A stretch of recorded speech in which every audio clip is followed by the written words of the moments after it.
বলেন ইয়া আইয়ুহাল্লাযীনা আমানু ইন্নামাল খামরু ওয়াল মাইসিরু ওয়াল আনসাবু ওয়াল আযলামু রিজসুম মিন আমালিশ শাইতান ফাজতানিবুহু লাআল্লাকুম তুফলিহুন। আল্লাহ পাক আলোচিত আয়াতে শয়তানের চারটি কাজের কথা বললেন। আল্লাহ পাক বলে, হে ঈমানদারেরা, নিশ্চয় মদ, জুয়া, ভাগ্য নির্ধারণী তীর, প্রতিমা এগুলো থেকে তোমরা নিজেদেরকে বিরত রাখো, কারণ এই চারটা কাজ হলো শয়তানের কাজ। কার কাজ? শয়তানের কাজ। বেয়ার হাজির, আজকে পৃথিবী শয়তানের এই চার কাজ, শয়তানের এই চার কর্মসূচি নিয়ে এই পৃথিবীর মানুষেরা শয়তানের ধোঁকা খেয়ে বোকা হয়ে আছে।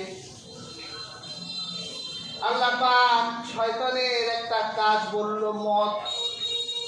আরবি ভাষায় মদকে বলা হয় খামর।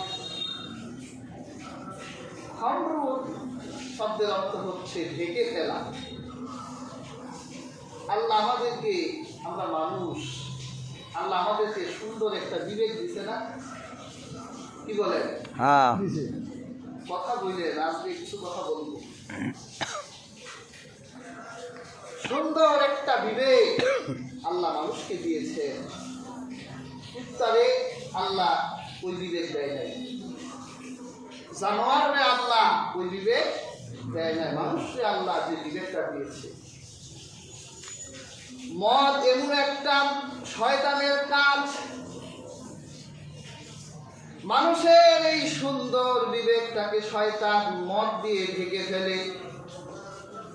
মদ শব্দের অর্থ ঢেকে ফেলা। মানুষের এই সুন্দর বিবেকটা যখন শয়তান ঢেকে দেয় মদ দিয়ে, তখন আর সেই মানুষ থাকে না। চার পায়ের জানোয়ারের চেয়েও খারাপ হয়ে যায়। তার কাছে বউয়ের মূল্য তখন যেমন, মায়ের মূল্য তার কাছে তেমন হয়ে যায়। নরম পিশাচ আর জঙ্গলে চার পায়ের জানোয়ার যে কাজ করে না, একটা নেশাখোর মদ্য তার চেয়েও জঘন্য কাজ করে।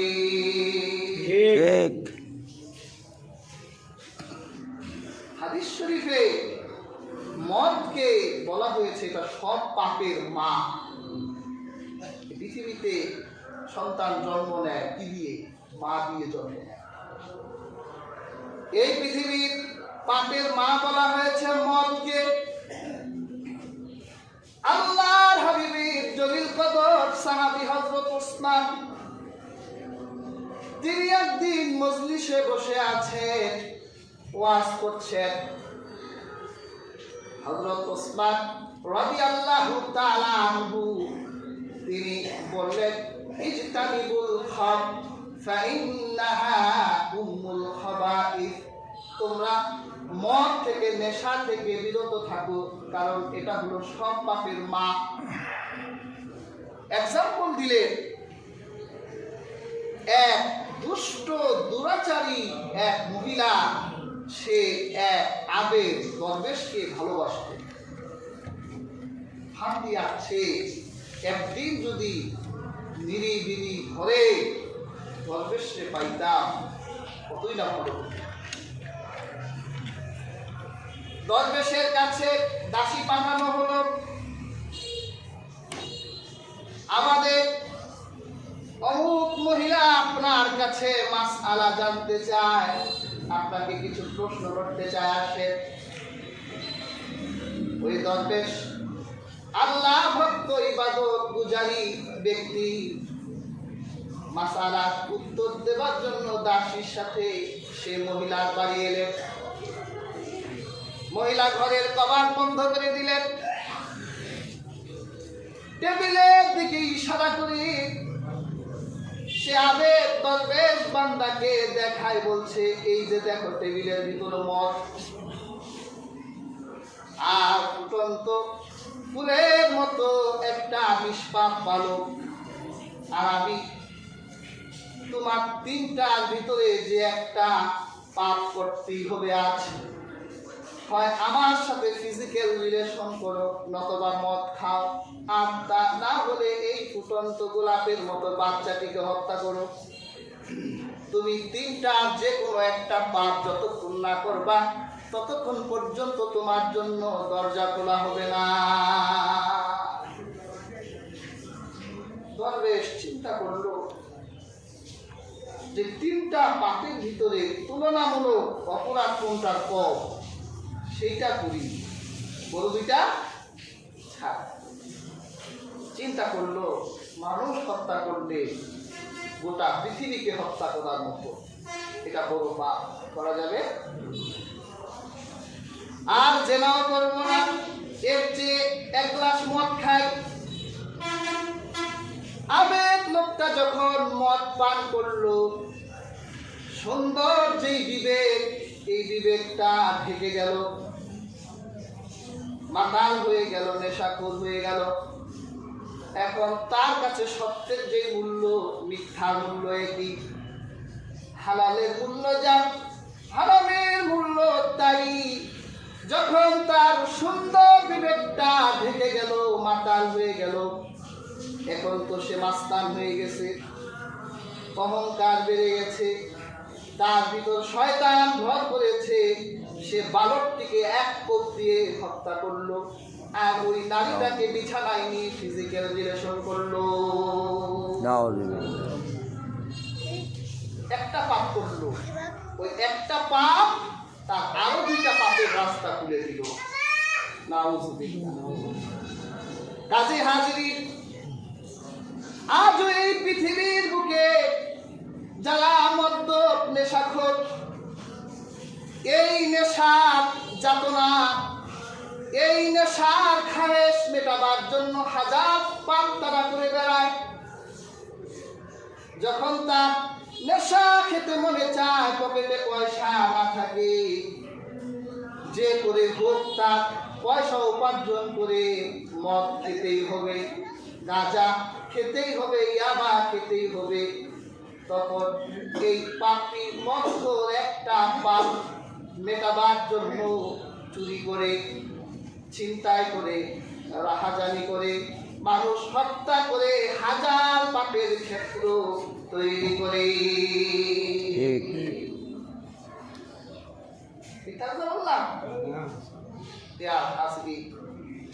তখন 100 টাকা দিয়েও মানুষ হত্যা করা যায়। হাতে পিস্তল তুলে দেয়, যাও অমুক লোককে হত্যা করো, তোমাকে 5000 টাকা দিব। ওই নেশা খাদেশ পেটাবার জন্য 5000 টাকা বিনিময়ে মানুষ হত্যা করে বেড়ায়। আর মনে রাখবেন, যার ঘরে একটা নেশাখোর আছে তার ঘরটা জাহান্নাম হয়ে যায়। ওই নেশাখোর সন্তান নেশার খায়েশ মেটাবার জন্য মায়ের কাছ থেকে টাকা নেয়, মা টাকা দিতে অস্বীকৃতি জানালে মায়ের সাথে খারাপ ব্যবহার করে, বাবার সাথে খারাপ ব্যবহার করে, অজান্তে ঘরের টাকা চুরি করে, বাবা মার কথা শুনে না। এইভাবে কত সন্তান, কত যুবক আজ ধ্বংস হয়ে যাচ্ছে, চিন্তা করা যায় না। ঠিক, বাবার কথা শুনে না, মায়ের কথা শুনে না, এভাবে যুবকগুলো আজ ধ্বংস হয়ে যাচ্ছে।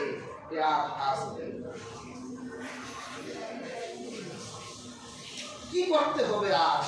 কোরআনের বিধান বাস্তবায়ন।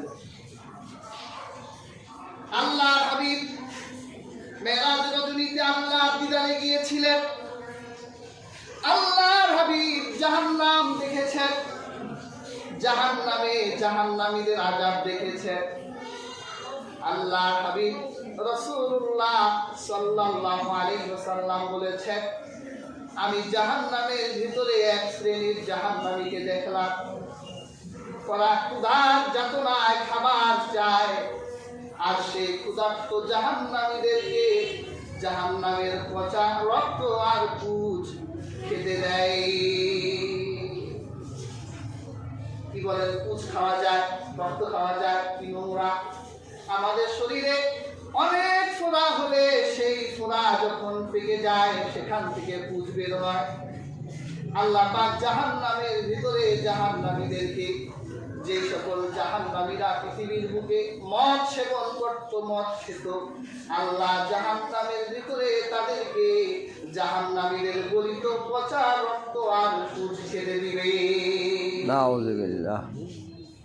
যত মদ খাবে তত পুঁজ আর রক্ত সেই জাহান্নামে খেবে। আল্লাহর হাবিব বলেছেন যে মদ বিক্রি করে তার প্রতি আল্লাহর লানত। যতদিন পর্যন্ত মাদক দ্রব্য, নেশার দ্রব্য বিক্রি করা হবে, যে বিক্রি করবে ততদিন পর্যন্ত আল্লাহর লানত তার গায়ের উপর লাগতেই থাকবে। ঠিক। এরাই তো সমাজ নষ্ট করে, এরাই তো দেশ আর জাতিকে ধ্বংস করে। হাজরিন, রাহমাতুল লিল আলামিন যে যুগে এই পৃথিবীতে এসেছিল, সেই যুগের মানুষগুলো খুব মজাচারী ছিল, মনের আসক্ত তাদের ছিল। আল্লাহ কোরআনে 3টি ধাপে মদকে হারাম করলেন। এই অভ্যাসকে আল্লাহ 3টা ধাপ ব্যবহার করে আল্লাহ তাআলা হারাম ঘোষণা করলেন।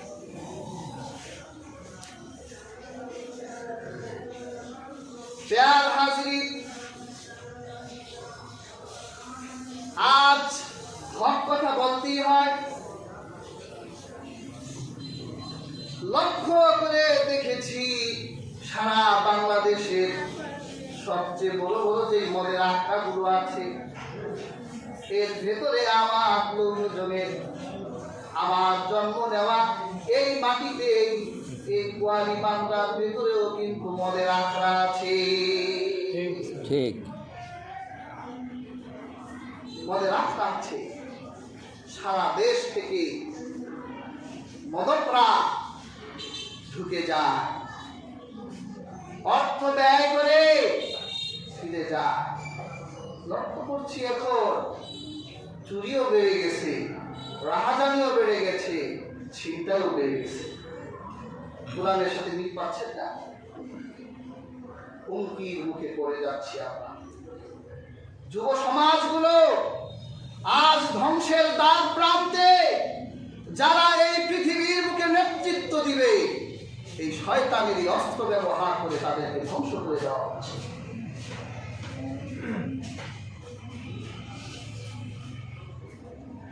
হাজরিন, আরো পরিতাপ আর দুঃখের সাথে বলতে হয়, আমরা প্রশাসনের ব্যর্থতাও দেখছি। ঘুষ খায়, পয়সা খেয়ে চুপ হয়ে আছে। যুব সমাজের কল্যাণের চিন্তা তারা করে না।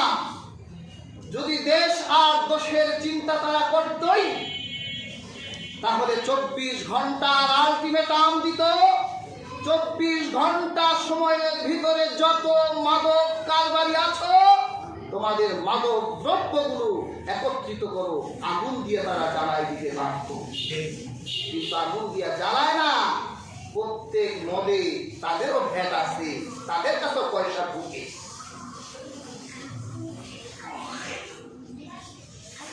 মসজিদে আজকে আমাদের ইমান কোথায় দেখেন? মসজিদের দক্ষিণ প্রান্ত ছাড়া সব প্রান্তেই নেশাখোরি হয়। এক নেশাখোরকে আমার নিজের চোখে দেখেছি, পুলিশ ধরছে, নেশা কোটলা মসজিদের ছাদের উপর ছুড়ে মেরেছে।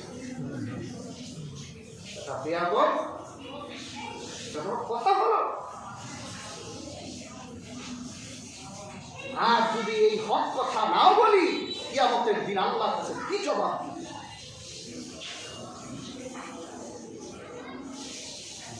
বাদের মদকের কারবারি যারা করছে বিশ্বাস করে জাহান্নামের কাজ করছে এগুলো, এর পয়সা হারাম। আল্লাহ রাসূল বলেছে যার পেটে এক লোকমা পরিমাণ হারাম ঢুকলো 40 দিন পর্যন্ত তার ইবাদত কবুল হবে না। ঠিক। ওই অবস্থায় মারা গেলে, যার রক্তে হারাম আছে, ওই অবস্থায় মারা গেলে তার জন্য জাহান্নাম অবধারিত।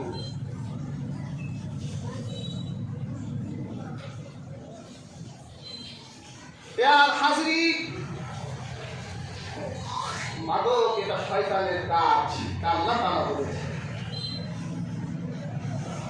এরপর আল্লাহ পাক বলেছেন ওয়াল মাইসির, জুয়া এটাও শয়তানের কাজ। মনে রাখবেন মদ যেখানে সেখানে জুয়াও হয়, আবার জুয়া যেখানে সেখানে মদও আছে। আল্লাহ রাসূল সাল্লাল্লাহু আলাইহি ওয়াসাল্লাম ইরশাদ করেছেন, যে ব্যক্তি জুয়ার আসরে অংশগ্রহণ করলো সে যেন শুয়োরের রক্তে হাত রঞ্জিত করলো। শুয়োর প্রাণীটা হালাল না হারাম প্রাণী? নাপাক প্রাণী, হারাম। আল্লাহর হাবিব বলেছেন যে জুয়ার আসরে ঢুকলো সে যেন শুয়োরের রক্তে হাত রঞ্জিত করলো। প্যার হাজরিন, জুয়ার পয়সাও হারাম।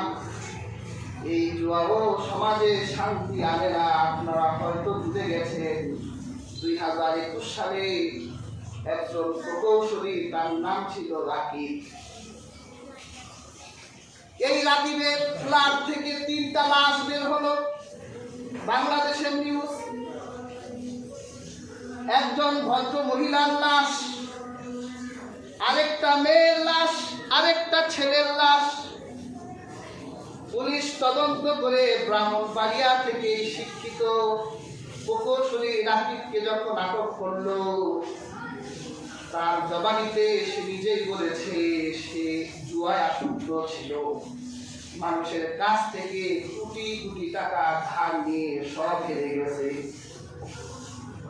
মানসিক এক যন্ত্রণা তার ভিতর। বাড়ি আসলে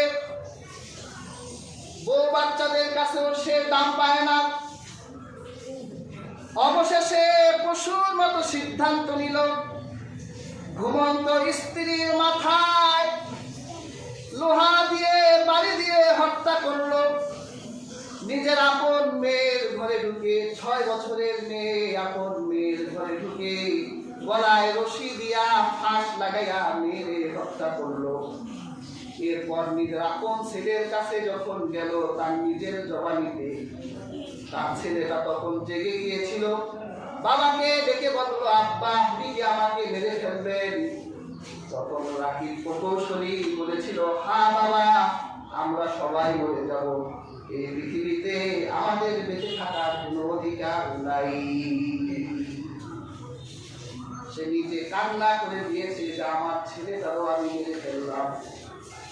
বাঁচার জন্য নোয়াখালী ব্রাহ্মণবাড়িয়া এলাকা দিয়ে পাগলের মতো ঘুরত। পুলিশ ধরছে। প্যার হাজরিন, দেখে একটা জুয়ার কারণে তার কোটি কোটি টাকা ঋণ হলো। নিজের পরিবার ধ্বংস হয়ে নিজে আত্মগতি দিতে চেয়েছে। জুয়া খুব খারাপ একটা শয়তানের কাজ। আজকে আমাদের সন্তানগুলো মোবাইল জুয়ায় আসক্ত। তারা 2 দিন পর পর বাবা মা থেকে টাকা দেয়, টাকা দিতে না চাইলে জোর করে নেয়, বিভিন্ন জায়গা থেকে ধার নেয়, আর মোবাইলে বসে বসে তারা জুয়া খেলে। এইভাবে আপনার সন্তানগুলো নষ্ট হয়ে যাচ্ছে জুয়ার কারণে। প্যার হাজরিন, আমার আল্লাহ আজ থেকে 1000 বছর আগে কোরআনের সূরা মায়েদা দিয়ে এই জুয়ার আসরকে, এই জুয়াকে আমার আল্লাহ হারাম ঘোষণা করে দিয়েছে। শুধু তাই নয়, আল্লাহর রাসূল হাদিসেও বলেছেন, যদি তোমাদের মনে জুয়ার নিয়ত আসে যে এখন জুয়া খেলবা, এই নিয়ত আসলে তোমরা সদকা করো। খেলা তো দূরের কথা, তোমার ভিতরে যদি জুয়া খেলার নিয়ত জন্মায় অথবা কাউকে একবার জুয়া খেলতে ডাকো, তাহলে তুমি সাথে সাথে শ্রদ্ধা করে দাও। হাজির, জুয়া কাকে বলে? পৃথিবীতে যত খেলা আছে ওই খেলায় বাজি ধরলেই সেটা জুয়া। সেটা ক্রিকেট হোক, ফুটবল হোক, তাস হোক, তারপর ক্যারাম হোক, সেটা যেই খেলাই হোক, সেখানে বাজি থাকলেই সেটা জুয়া হয়ে যাবে। আর এই জুয়ার পয়সা হারাম। এই জুয়ার পয়সা আপনার বিবিরে খাওয়াইবে, আপনার বিবি হারামখোর হয়ে যায়। এই জন্য আপনার বিবি আপনার কথা শুনে না। আপনি মানুষের কাছে বলেন যে আমার বউ একটা আস্ত হারামি। সন্তানরা হারামিপনা করে কেন করে? আপনার হারামের পয়সা যার রক্তে ঢুকে সে হালালি করতে পারে না, সে হারামি করতে পারে। কাজেই হাজিরি, সাবধান, জুয়ার মুসলিম ভেঙে দিতে হবে। আপনার সন্তানদের মোবাইলগুলো চেক করে দেখেন তারা ক্যাসিনোর সাথে যুক্ত কিনা, তারা বিভিন্ন অ্যাপে ঢুকে জুয়া খেলে কিনা। রাতের পর রাত তারা যাপন করছে, ঘুমাচ্ছে না, চেহারার দিকে তাকানো যায় না। সন্তানটা একটা মোবাইল কিনে দিচ্ছে, এই মোবাইলে লক্ষ লক্ষ টাকার জুয়া খেলে হেরে যাচ্ছে। এটা শয়তানের কাজ। হাজিরিন, আল্লাহ পাক কুরআন কারীমে বলেন ওয়াল আনসাব, আর তোমাদের মূর্তি যারা প্রতিমা পূজা করে, মূর্তির পূজা করে, এটাও শয়তানের কাজ। আমরা মুসলমানরা মূর্তির পূজা যদিও করি না, কিন্তু আমাদের ঘরে সুকে যে বিভিন্ন জায়গায় মূর্তি কিন্তু কম নাই। কত মূর্তি আমরা বানাইছি হাজির। এই মূর্তি এটাও শয়তানের কাজ। মূর্তির আসরে যাবে, পূজা মণ্ডপে যাবে, এটাও শয়তানের কাজ। ওয়াল আসলাম, আর লটারি, ভাগ্য নির্ধারণী লটারি। আল্লাহ সূরা মায়েদায় এই চারটা কাজকে শয়তানের কাজ বললেন। আল্লাহ পাক বলে ফাজতানিবুহু লাআল্লাকুম তুফলিহুন, তোমরা এই কাজগুলো থেকে নিজেকে বিরত রাখো, তাহলে তোমরা প্রত্যেকেই সফলতা অর্জন করবে। এরপর আল্লাহ পাক মদ এবং জুয়ার ব্যাপারে এর কুফল সম্পর্কে আল্লাহ পাক 91 নম্বর আয়াতে বলেন ইন্নামা ইউরিদুশ শাইতানু আন ইউকিআ বাইনাকুমুল আদাওয়াতা ওয়াল বাগদা। আল্লাহ পাক বলেন মদ এবং জুয়া এগুলো দিয়ে শয়তান তোমাদের মধ্যে শত্রুতা আর তোমাদের ভিতরে শত্রুতা আর হিংসা তোমাদের মধ্যে ছড়াই দিতে চায়। দেখবেন যখন মানুষ মদ খায় তখন তার ভিতর অহংকার এসে যায়, হিংসা এসে যায়। আর মানুষ যখন জুয়া খেলে তখন একজন আরেকজনের শত্রু হয়ে যায়, একজন হারে একজন জিতে, তখন ভালো লাগে। একজন আরেকজনের ভিতরে শত্রুতা তৈরি করে দেয় শয়তান। এরপর তারা মারামারি, হানাহানি। আর তারা আরেকটা আল্লাহ পাক আর কি কুফল বললেন। আল্লাহ পাক বলেন শয়তান তোমাদের এই মদ আর জুয়া দিয়ে তোমাদেরকে সালাত পড়তে বাধা দেয়, নামাজে আসতে দেয় না, আর আল্লাহ জিকির থেকে তোমাদেরকে বিরত রাখে। মদ এবং জুয়ার আসরে বসলে আজান দিলে আর ভালো লাগে না, আজানের কথা মসজিদে যেতে মনে চায় না। শয়তান ভয় করে জুয়া দিয়ে জুয়ার আসরে বসায় রাখে, মদ খাওয়াইয়া মদের আসরে বসায় রাখে, নামাজ পড়তে বাধা দেয়, আল্লাহ জিকিরে বাধা দেয়। তারা পাগলের প্রলেপ করতে থাকে। আর অনেক সময় অনেক আধ্যাত্মিক কথা বলে, অনেক আধ্যাত্মিক কথাও তারা বলে। যদি তাদেরকে বলা হয় গাঁজা খান কেন, এই আমার সামনে গাঁজা বলতে যায়, ওটা গাঁজা নাকি ওটা সিদ্ধি পাতা, এটা পবিত্র পাতা, এটা পাগলরা খায়। তারপর কি আজগুবি কথা বলে, ধর্মের নামে এত আজব আজব কথা বলে, আর ইমানটা তখন সাথে সাথে বের হয়ে যায়। এটা যদি ভালো পাতাই হতো তো বিজ্ঞান সমর্থন করতো না যে আপনারা বেশি বেশি খাবেন। আমরা তো একটা পাতা খাই, চা পাতা খাই না? সিলেটে জন্ম নেয়, চা খায় না কি, ওটা তো একটা পাতা। বিজ্ঞানও বলে যে চা স্বাস্থ্যের জন্য ভালো, কিন্তু সিদ্ধি পাতা এটা বিজ্ঞান কখনো বলছে এটা ভালো? বিজ্ঞানও ভালো বলে না। ক্যান্সার তৈরি করে একটা মানুষকে ফিজিক্যালি ভাবে একটা মানুষকে ধ্বংস করে দেয়। এই পাতা খায় আর বলে আমার সামনে গাঁজা বললে তার মিডিয়াও পিটাবো, যে বলবে তারও পিটাবো। হাজির, অনেক বছর আগে একবার সিলেটে যাচ্ছি, ট্রেনে এক জটলা উঠছে, লাল পোশাক পরা, একটা লাল লুঙ্গি পরছে, আরেকটা গায়ের উপরে দিছে আর কি। চিন্তা করলাম লোকটার সাথে একটু খাতির করি, কিছু আধ্যাত্মিক কথা শুনি, কারণ জানাবো দরকার, কিছু বলতে হলে জানতে হয় না। তো লোকটার সাথে একটু খাতির করলাম, আজিব আজিব তথ্য লোকটার কাছে পেলাম। তো লোকটা বলে, জানেন আমি সাধুর বেশ ধরছি কেন? কেন ধরছে? সাধুর বেশ ধরলে গাঁজা ফ্রি খাওয়া যায়, পুলিশ আর ধরে না, এটা ওই দলের লোক।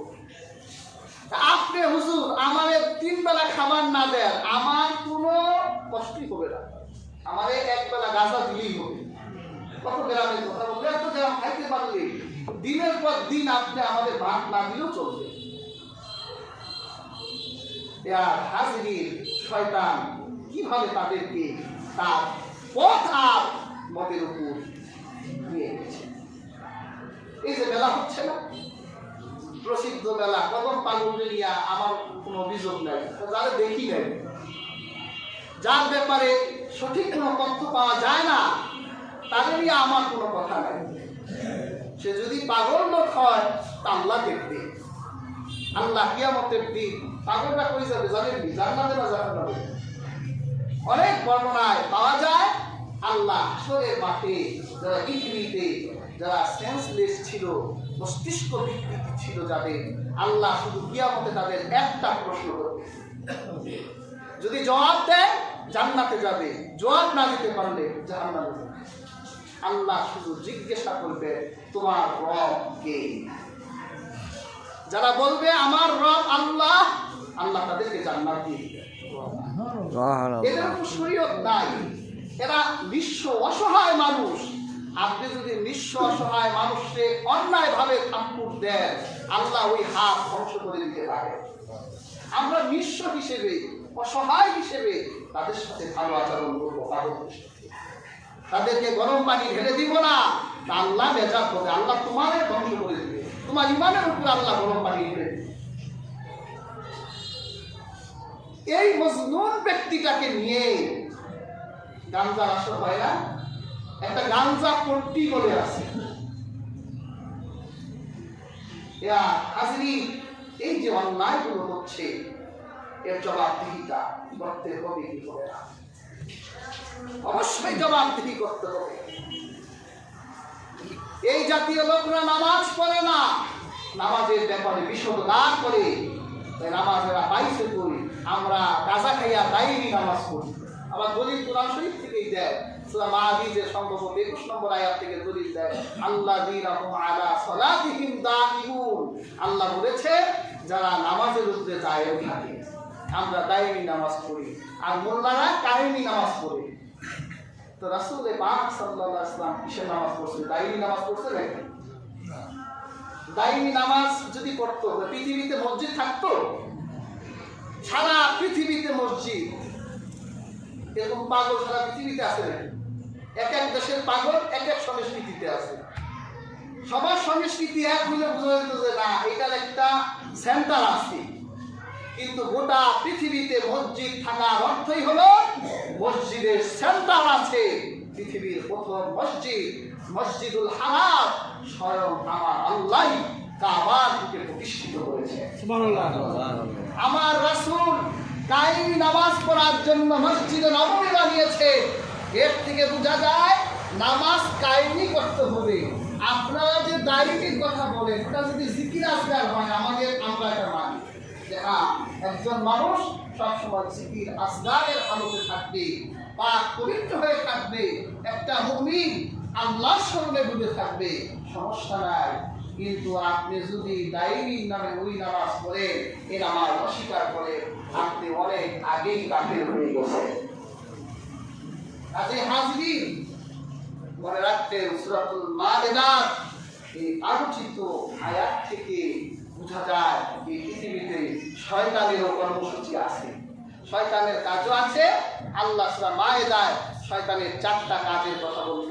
1 নম্বর কাজ, শয়তান মানুষকে মদখোর বানিয়ে দিবে, শয়তান মানুষকে জুয়ারি বানাই দিবে, শয়তান মানুষকে প্রতিমা পূজারী বানাই দিবে, শয়তান মানুষকে ভাগ্য নির্ধারণী তীরে মুখাপেক্ষী করবে, গণকের কাছে দৌড়াবে, জ্যোতিষীর কাছে দৌড়াবে।